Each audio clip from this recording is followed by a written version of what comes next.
Hi, thanks a lot, Toby, for the introduction. Great to be here at IoT Nordics Week. Wow, that's bright. Just say hi to everyone. IoT Nordics, Nordics for IoT. Love the Nordics, love coming here. I've got some great partners here. IoT Sweden, Connected Finland, Connected Baltics. At the back there, please go and see them all. They are our Sigfox operators in the Nordics. I'm going to talk to you today about Sigfox and what we do. Some of the progression we've made in the last 9 years as an IoT connectivity supplier, and talk about some of our customers that we are working with today and the value we're bringing to them, the cost optimization we're providing for them. At the end, we might have a couple of minutes to field any questions from the floor if you have any, so I'd be happy to answer those, assuming I can. So, Sigfox, who are we? We were established 10 years ago, 9 to 10 years ago, in a garage, literally in a garage, a small French startup, and we decided that radio was the way forwards for connecting objects with low data rates and low power to allow for optimization of the use cases that we need for Internet of Things.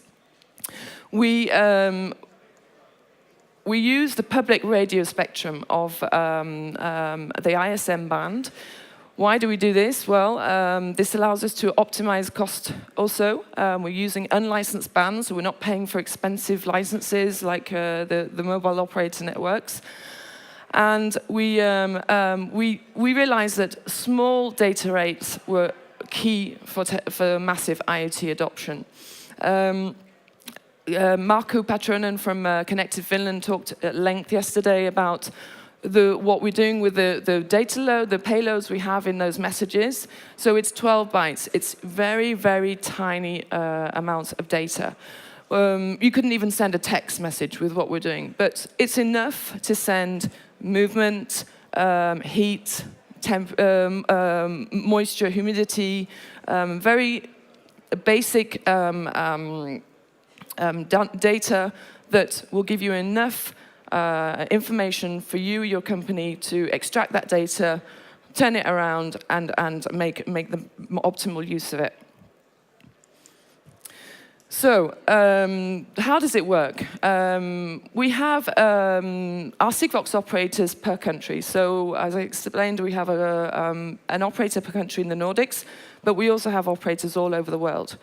What happens is those operators install our technology, which are base stations, and to those base stations the objects are connected.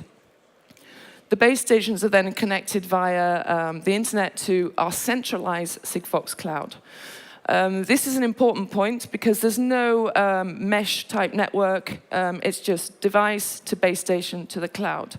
Another important reason for that is that there is no, everything is centralized, so there's no difficulties with each operator having to have an agreement together to make sure they can invoice each other. Everything goes through our central cloud, our central clearinghouse, so there's no complicated bilateral agreements between our operators. And then, more importantly, for the customer, the roaming is completely seamless. They've got the same technology everywhere they go on the Sigfox network, and all the complicated side, the billing and agreements are done by Sigfox and our operators. So for the customer, it's really, really simple, and this is really key. We've seen a lot of examples of even ourselves going up in RFPs to customers where in the country we've been talking to, let's say Germany, for example, we're looking at NB-IoT. And then as soon as we leave Germany, we're going on to 2 or 3G networks, LTE-M, etc. This is really killing the battery on the device and killing the overall cost for that customer. If they have to go and change the battery more frequently than they expected, then there's a cost of sending the person out to do that, the cost of changing that battery, and you basically kill the return on investment on that use case. So it's really, really important to understand that this seamless roaming, having predictability on battery life of your device, is key for your business case, your use case to be successful. The connectivity is done through the platform, Sigfox platform, as I said, and then what happens is the customer comes along with its APIs into the back end of our platform, takes away the data, the raw data, and then he does the analytics, he does all the work on the data. We don't see the data, we don't understand what's going on with the data, we're literally just carrying that communication, those data across our communication network. Our footprint today, as I said earlier, we're a global IoT operator. So when we started the company 9 years ago, we were just in one country, which was France. France is where we traditionally came from. We learned a lot. It was our test bed, not just as far as the network was concerned, but also as far as customers was concerned. So obviously, it's our most advanced network, and where we have some really key customers today, like Michelin, PSA, Group Peugeot, and I'll talk a little bit more about those later. When in 2015 we did a big fundraising round, and then luckily Sigfox were allowed to employ some great people, like Peter in my team here in the Nordics, and we were able to start really building out the network to other countries. And again, we don't physically build it ourselves, Sigfox, we have a local partner per country to do that. So from 2015 to 2019, we've gone from 5 to 60 countries, as you can see. This is an amazing feat in itself, and we work very well with our operators to do that. So today we're covering 1 billion people, and we have full coverage in most of the networks in Europe. What's important to understand is that in Europe, we now have full ability to provide connectivity to our customers across the continent. This is extremely important for one of our major verticals, which is transport and logistics, which I'll come to a little bit later. There's no gaps in the network, and this is really quite unique in terms of IoT today. We're also continuing our network expansion. We really want to be considered as a global IoT operator. 60 countries is not quite global, but it is covering 90% of the world's GDP. And we expect to be at 70 plus countries by the end of the year. So we also have a project with one of the big satellite operators to allow for additional coverage where installing base stations doesn't make sense. So this will be done through satellite, with Eutelsat. We're going to launch our first satellite in September, a test satellite it will be devised directly to satellite communications for Internet of Things. So there are challenges there, of course, on the business case, etc., even on the technical side of things. But the low orbit satellites we'll be using will provide that additional coverage where in hard-to-reach regions, so we'll be using satellite in Norway, most likely in the north of Sweden, north of Finland, Russia, in Europe, and then a lot of the African countries where you have mining, other key verticals that we're looking at today, where we would need satellite for additional coverage. It doesn't make sense to have equipment installed there. So we have a vision for mass IoT. I've talked about it earlier. Sigfox is really looking at the bulk end of IoT, picking up these small messages, small data with low-cost devices, low-cost connectivity, and everything being connected to platforms that are connected to Sigfox backend. So we work today with Microsoft, AWS, some IBM. All the big guys are working with us now on specific projects for IoT solutions. What we see is there's a place for everyone in IoT. Sigfox, you can't do anything more than 12 bytes, as I said. Very simple. The data that we're taking from the device is taken from the field. You couldn't send a video through Sigfox. You couldn't even send a text This you can do with other technologies like Wi-Fi, etc. But they have downsides. Wi-Fi loses a lot of battery. If you look at your telephone using, if you're on the Wi-Fi or Bluetooth at home, your battery goes down very quickly. This is a killer for any IoT use case. Battery life is absolutely key. And predictability of battery life as well. And this is what we have with Sigfox. We know exactly how long a device is going to last. And for business planning, that is absolutely essential. So we have the global network, we have low cost and low power. And this is, if you take away one thing today, that's what it should be, this global ability to provide services and solutions to customers at low cost and low power. So I'll just go on through that quickly.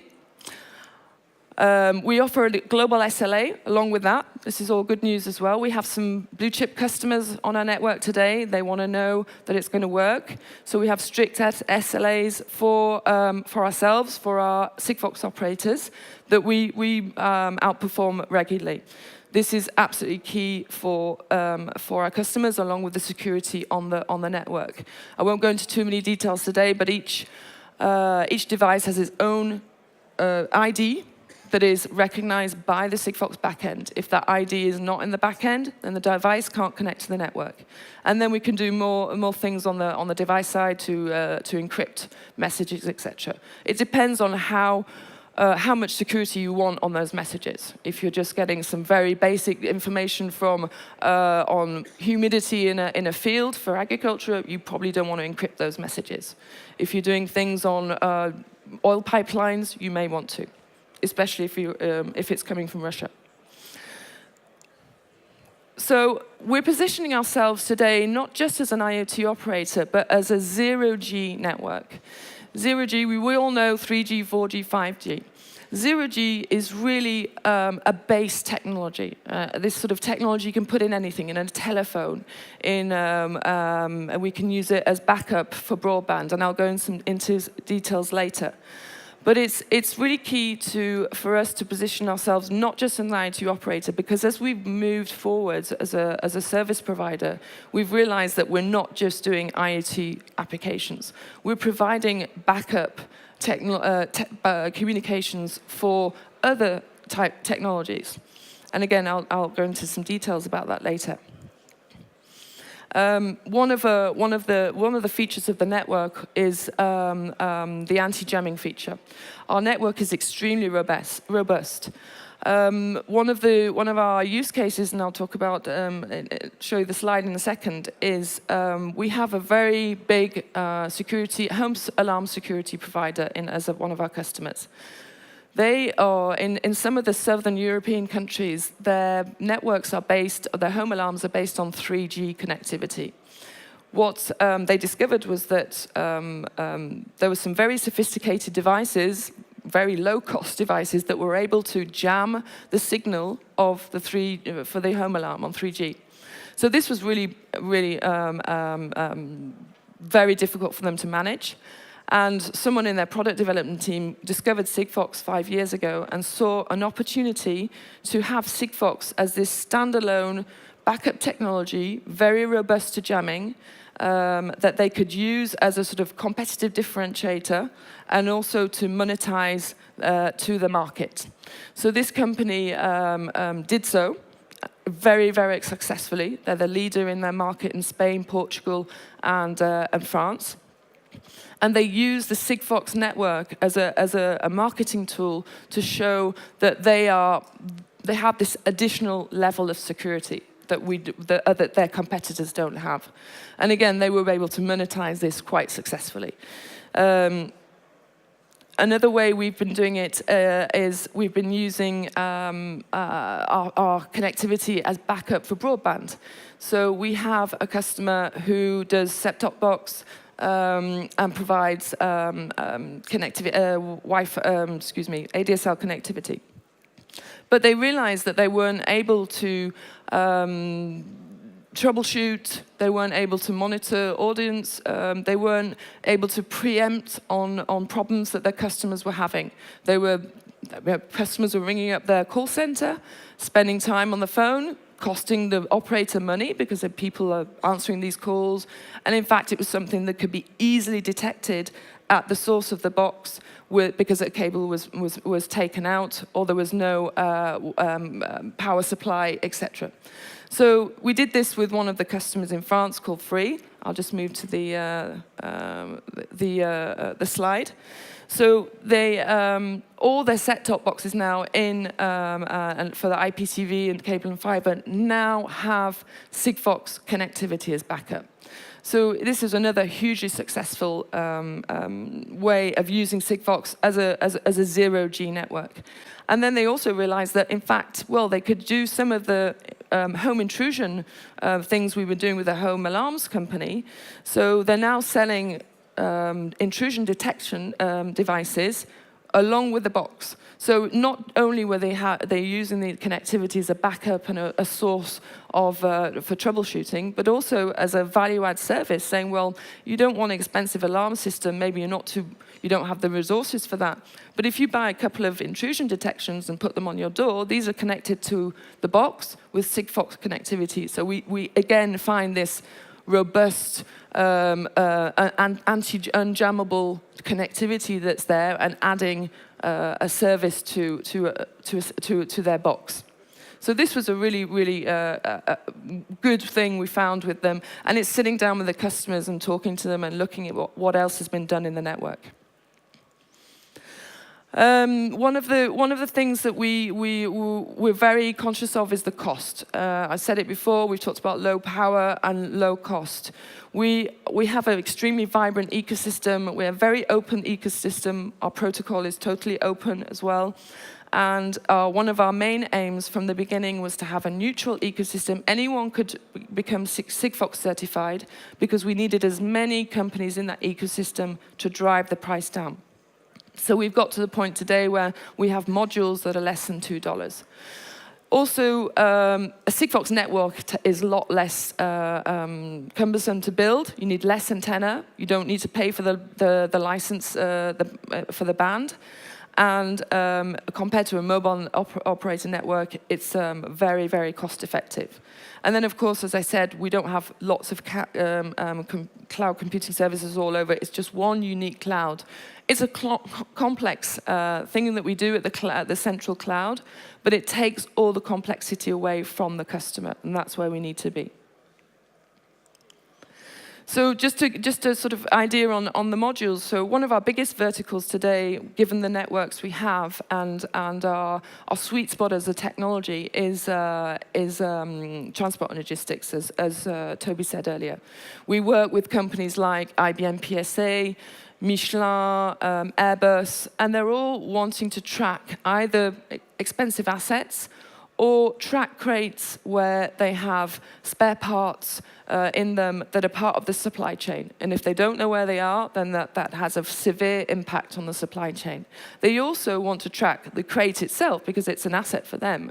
For some of these crates that are custom built for some of their spare parts, like Peugeot, they can be worth it between 200 and 600 euros. So that's an asset in itself. And then what's inside those crates, of course, is very important for the supply chain. So we've made it, as I said, a very, very important objective that our radio module and our costs are extremely low, so the trackers are extremely low, the cost of the trackers. We need that for the market to kick off. If you've got a tracker that costs 100 euros tracking an asset that's worth 200, there's no business case for you. But if that tracker's worth 5 euros, then we're looking at something that's really exciting. And as we move forwards with the ecosystem, we're looking at improving the cost of the tracker so that we can move further down into the sort of packaging level. So today we're looking at tracking trolleys, not necessarily what's inside them, but the trolleys, the cage trolleys. We're looking at specific boxes for spare parts and some of the spare parts as well. But we will also be looking at the actual packages eventually that will be in those trolleys. And we're in the phase now where we're looking at pallets, reusable plastic containers, that have a significant value and that the supplier wants to get back and reuse again and know where it is. We had with one of our big customers, I don't want to name them because they probably wouldn't like the fact I'm saying this, but we were tracking some of their assets. They assumed that they were going to be in Europe somewhere. They weren't even in Europe. So it's not a question about whether they're in this country or that country. They weren't even on the continent they thought they were in. So imagine the logistic nightmare for these guys. So this is where we are today. I could talk a lot about customer stories with Sigfox. There's a lot going on. I invite you to go and talk to my colleagues at the back, just behind you. Happy to field any questions now. But we're seeing a lot of really good solutions coming out onto the network. In the Nordics, for example, we're very hot on smart buildings. So we have a lot of sort of smoke detection, leak detection, air quality devices out there and solutions that are really picking up. So I invite you again to talk to my colleagues. They're all quite nice. They don't bite. Well, not all of them. Maybe you do, Matt, a little bit. And happy to field any questions from you. So if you need to remember anything, simple, reliable, and global. That is Sigfox.